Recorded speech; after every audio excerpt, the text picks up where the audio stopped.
So here in Fresno, California, and we have partially completed some work here, a little remodel we've got going on. Countertops are not in, so we're just doing what we can while we're here. One of the items is replaced all the angle stops in the home. So toilet, that's a quarter turn Pro Flow right out of Ferguson onto the existing iron pipe. So we don't want to touch the iron pipe in the wall because typically it falls apart. Not going to do anything with the toilet yet. They don't have a toilet out here, so we're not going to try and set that. So angle stops in there, and then in the sink area you can see hot and cold's been replaced. Again, Pro Flow, quarter turn shutoff valves, straight out of Ferguson. They've got an adapter on this pipe. I don't know why it's plastic stubbed out, and then an adapter. We might try and wire brush the threads on that and use that because it's the same kind of adapter that we use. If not, and we can't get it cleaned up, we'll cut it back because I believe that this back in there is plastic. So we'll get that cut out when we get ready to do the plumbing for this sink once the countertop is in. This was a partial remodel. Someone began it and then stopped. So it's got a brand new posi-temp valve in the wall. We did not install that. We did not install any of the plumbing in the wall at all. What we've set is trim only. So the cover plate, the lever, the shower arm, and the shower head. So that's all we've done in here. And of course, it works. The valve's a little deep in the wall, but it works like a champ. No big deal. So that's good. In the master bath, that's all we've done. So we just got the sink to work on once they're ready. In here in this bathroom, I didn't see a faucet yet, so we're going to do a faucet replacement underneath. We've gone ahead and replaced the shutoff valves. So hot and cold, quarter turn, those are Pro Flows again, straight out of Ferguson. That's all we use on the iron pipe. And we did not touch the iron pipe in the wall. You can't because it starts to fall apart. Hopefully at some point we'll get, looks like they've got a no-hub band back there. We'll get a steel band, take out this old trap, put a new trap in, and when they provide the new faucet, we'll set the new faucet, the new drain assembly, and then of course new P-trap, new braided supply lines, whatnot, and get them going on the sink. They're going to leave this one in place. I guess maybe just paint it, put some hardware on it, and then they're good on that. Leaving the bathtub is in various stages of disrepair. You can see down around the drain that there's corrosion. It's currently rusting through. When that finally breaks, the steel tub. So it might take, some more years for that to break through. The only thing you can do for a stopper is to get one of those little white plugs that plug in there so you can fill the tub up. This portion here, the overflow, there is no foam rubber gasket behind it. We've got a new valve in the wall. This was our portion. We did open up the back side of the wall. We got a Pfister valve. It came with the valve and the trim kit, so you can see brand new spout, brand new hot and cold, brand new cover plates, brand new arm and shower head. So this guy works like a champ. You can see cold water works great, hot water works great. And we blew all these lines out before we put the shower head on. In this bathroom and the other bathroom, we blew all the lines out to get all the rust out. When we go to hook up any other fixtures as well, we connect supply lines to them and flush the water lines, like at the sinks, the toilets, because it still has rust in the lines. So this is the back side of the installation. You can see this is PEX pipe. It's Uponor piping that goes up to a wing L. Shine up in here. You can't see it because it's kind of buried in the wall there, but that's an Uponor wing L. And so plastic pipe, we put some foam on it because if there's any movement on that, the foam helps to keep it from knocking against the sheetrock or the wood. As you can tell in here, you've got lots of mold. You might want to squirt that with some Clorox and clean it up real good. Down here, most of the sheetrock is gone. It's disappeared because the tub has been leaking. It's been dripping from up top. It's been dripping down here, so it's all corroded away. You can see it's all missing, chunked up. So that's all gone. So this is the brand new Pfister valve stuck through, brand new union. So right here, that piece we threaded on that, then the union, and then the valve stubbed it through, got it trimmed out, got the tub spout down there. When we do come back next time, we're gonna wanna, on all the shower trim, tub, these discussions, anywhere where there's an opening in a wall, we wanna get some clear silicone around the spout, silicone around these cover plates here on both the hot and the cold. The big trim plate in the master bath, we want to get that siliconed. We're not worried about up there because you shouldn't have water coming up there. So that's the plumbing that we've done today in here. This flange is broken. It is a cast iron flange, and I'm not sure what to do with it, honestly. You know, we might try and work on it. We might just hire another plumbing contractor to come in here and get this one toilet set, because I'm not fond of sort of fixing things, and I'm certainly not fond of crawling underneath houses. One thing we do want to do down here, the overflow, you can see there's no gasket in there. So you can see there's no foam to seal it, and so we need to get something in there. What we're thinking about doing, you can see it's so old, this trap assembly here, the T and the shoe that goes over there. We're thinking about trying to perhaps either unscrew that nut, or go ahead and try and just cut this riser and get a plastic overflow kit, get it tied back in up here, get the foam rubber gasket on there, and get this sealed. Because you can see the back side of that tub, all that scale, that's water, has just been rolling down, and of course it's open to the dirt below, but it's just been rolling, and you can see it's scaled up.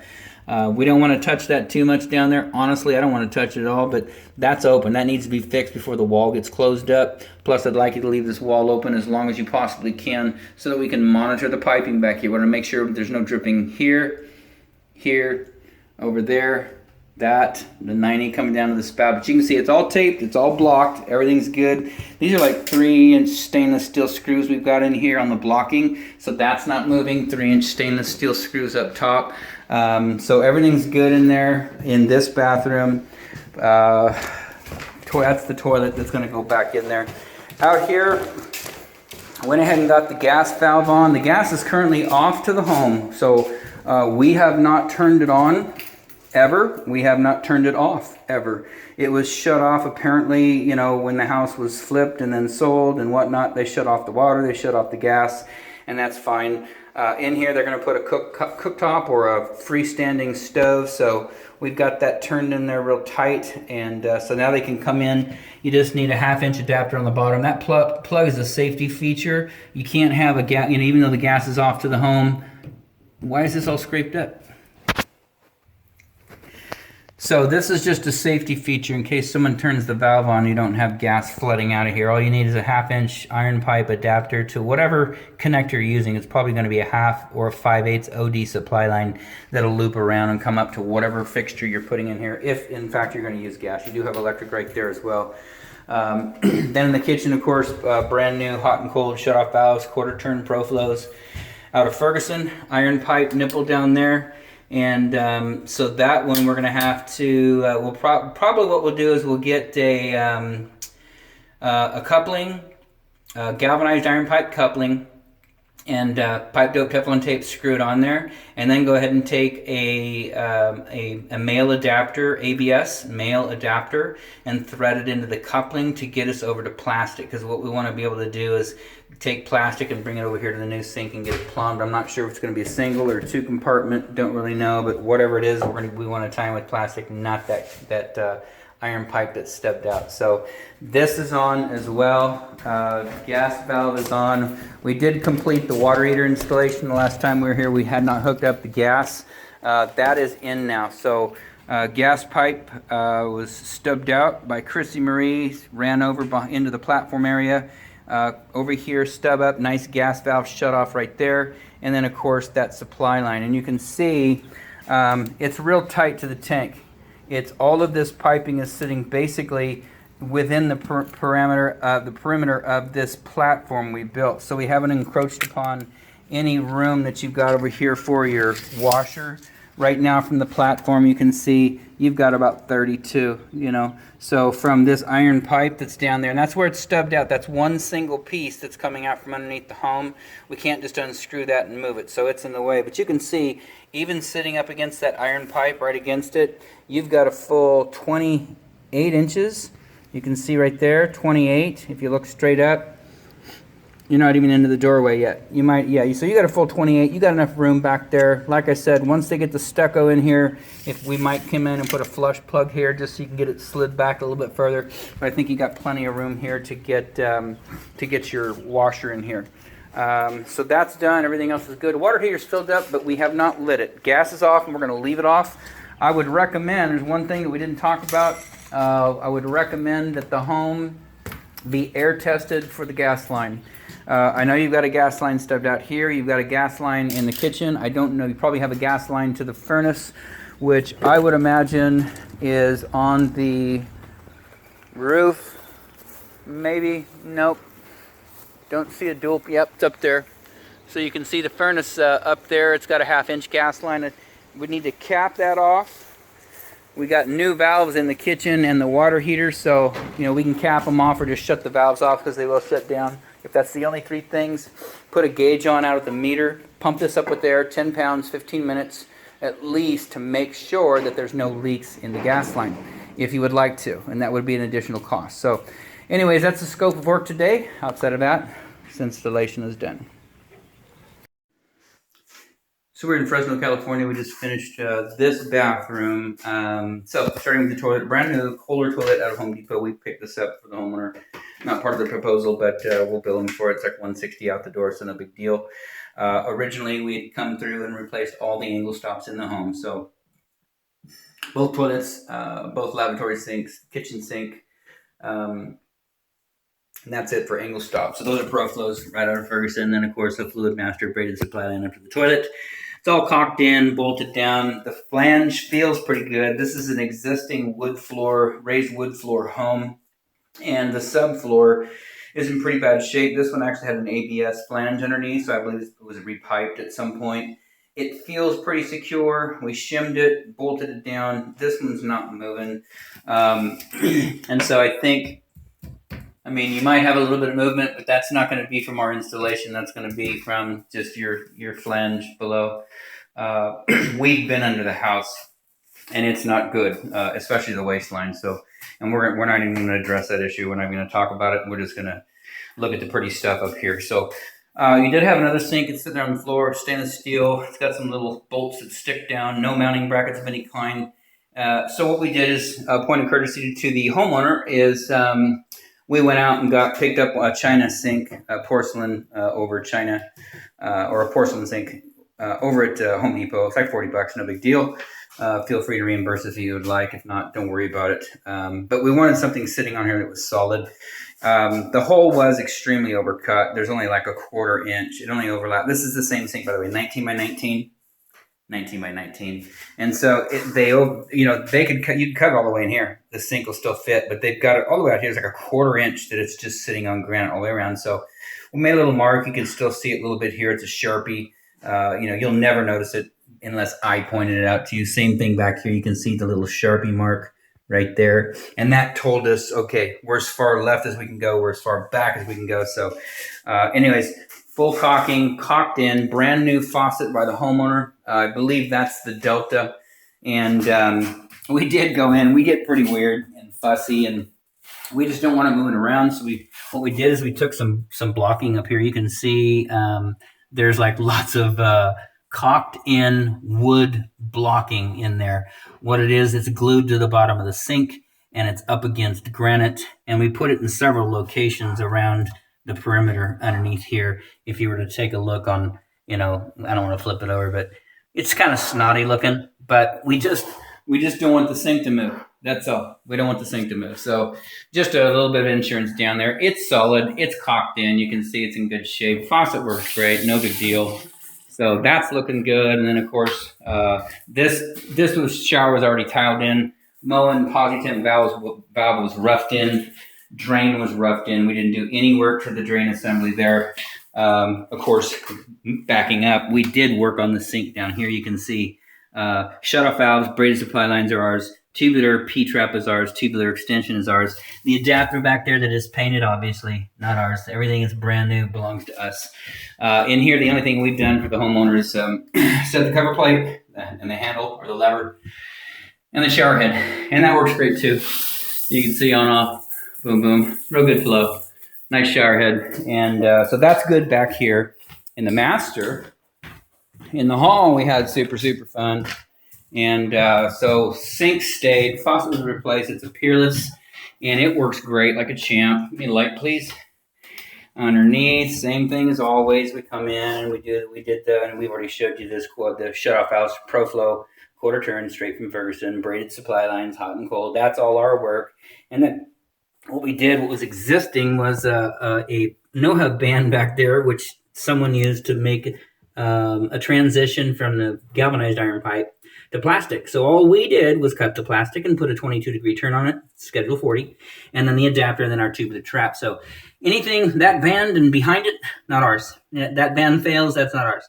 The pipe, the 22-degree fitting right there, that's ours. That's the schedule 40 fitting, trap adapter, tubular P-trap, and of course we installed the drain that comes with the faucet. So that's installed correctly and it's working good. No dripping down here. We run lots of water down. Everything looks good in here. Bathtub, fun. We already showed you this project previously, but we did come in and rough in a new valve from the back side of the wall. Since then, it's been repaired, so they come in drywall, tape, texture, and they're getting ready to repaint everything. So brand new valve. This is a Pfister, so, and lots of flow. I mean, you know, hot and cold, great, on and off, diverter up to the shower head. Didn't do nothing with the drain because it's a brass one piece. We've seen it underneath the home. Oh, don't touch it. Just leave it. You know, just get a little white stopper and put it in there. We did, as a point of courtesy, on the overflow, there was no foam gasket in there. Water's been rolling down the backside of this tub down underneath the home for plenty of years. And it doesn't cause any damage. It just, when water runs down there, you know, when you get water spraying in here. So what we've done is we've taken a foam gasket. It's a wedged style foam gasket. Wedge style foam gasket, and we put it in there sideways because the when you look at it, that assembly is cockeyed. It's like that behind the wall, so it's not meeting the tub correctly. So we put it in there sideways, and then because we're silly, we just took a bunch of silicone and siliconed the snot out of that thing. Main reason is we just want to discontinue water from rolling down the backside of the tub and dropping underneath. Enough water eventually, and it's going to corrode that tub. It is a steel tub. So anyways, that no charge for that, but we did take care of that for you. Everything out here is in solid shape. We got that blocked and strapped, and we got a separate video for that. Shower head's in, so that's good. Our last project was here. Floor, piece of junk. It's corroded through the bottom. So we crawled underneath. We got a couple pieces of 1/2-inch plywood, one over on the closet bolt on the right side, one on this side. We actually turned some closet bolts upside down, drilled through, got a piece of plywood, and then took some nuts and washers down there just to fasten the flange down. First, we had to cut off the old cast iron flange because part of it was broken, and then we put a new stainless steel flange down, and then we bolted it all the way through the floor through new plywood underneath with 3.5-inch closet bolts. This side, we used stainless screws. Those were 3-inch screws, went all the way through actual existing lap floor. The floor actually goes at a 45-degree angle as opposed to just plywood. So they had a 45-degree angle skip. They use a gap in between, like 1/2 inch or whatever. Then there was plywood, but the screws missed the plywood. But it did go through the solid wood, which was great. But they were just kind of hanging out. So again, we got some more plywood on this side. So it's going through at least 1.25 inches of material down there to fasten down this side. The reason I mention all that is this toilet has to bolt to something. If it moves around at all, starts moving around, it's not our work. Our work is mount this toilet. We did give you a new flange, and it's bolted to the floor, but your subfloor, we do remodels, and I'm not knocking anybody. What I do in a case like this, I come in before flooring goes down. And I know sometimes you can't do this and you don't want to, but we cut the floor out, put new 3/4 plywood. If it's 2 layers, we put 2 layers, and we cut out a nice tight, clean line, get it bolted in there so that the toilet sets right. So it's not, it's not moving around. You've got a little bit of movement in it, but it's tight. It's solid. It's got 2 wax rings in there. It's bolted down good. It's tight as we want to go. We don't want to put too much pressure on it. Brand new shutoff valve, brand new braided supply line. Their toilet, this is existing. They wanted it reinstalled, so it's reinstalled. You can see it's filling up to the correct point. The float is shutting off, and it's flushing correctly as well. So that's great. So we'll go ahead and put the lid back on that one and call it good. Kitchen. This one, the sink was a floor model, and which means the brackets were missing. So there were supposed to be about 14 to 20 of these guys. We had about 6, and 2 of them were broken. The little tab on one side was broken. So there's 4 clips holding this down. One here, and then there's 2 in the front. But honestly, they're not holding it down really well.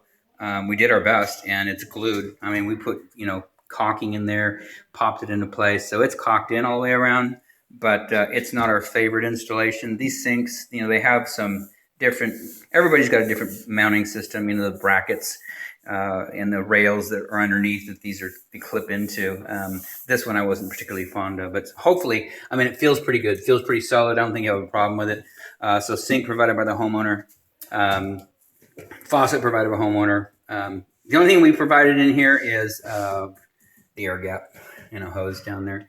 But all the other fixtures, the trim, all that, that was from the homeowner. So this is their faucet. I can't remember if it's American Standard or I don't know. Anyway, so the faucet works fine. It works great. You can't use it right now, by the way, because the dishwasher's not hooked up. So down here on the hot side, you can see there's a brass T and then a brass cap that's supposed to keep the water from coming out, but it's not. It's dripping out of there. So we had to shut the water off. As soon as you hook up your dishwasher, you can take that cap off there. And there's no other leaks, by the way.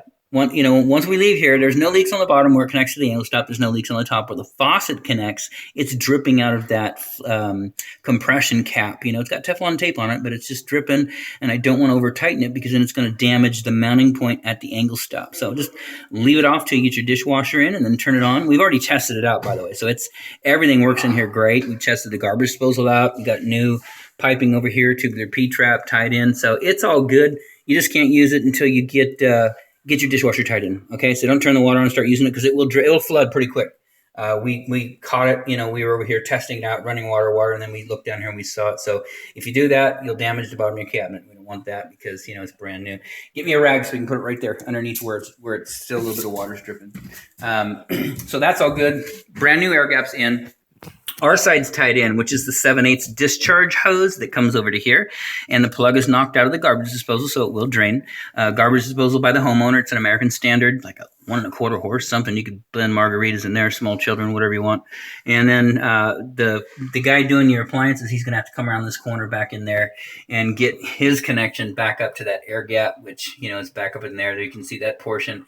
He'll have to tie that in, plus bring around a braided supply line. That's what that's for right there, the little brass T. That's for your appliance guy. And the water's already off. Just take that cap off. Be gentle with it, If you damage that T, we can certainly come and replace it, but we don't want to make an extra trip if we don't have to. So just unscrew that, and it's on there just so if someone turns it on, it doesn't go squirting everywhere. It'll flood this cabinet quick. So just leave it off till he gets here. That's for him.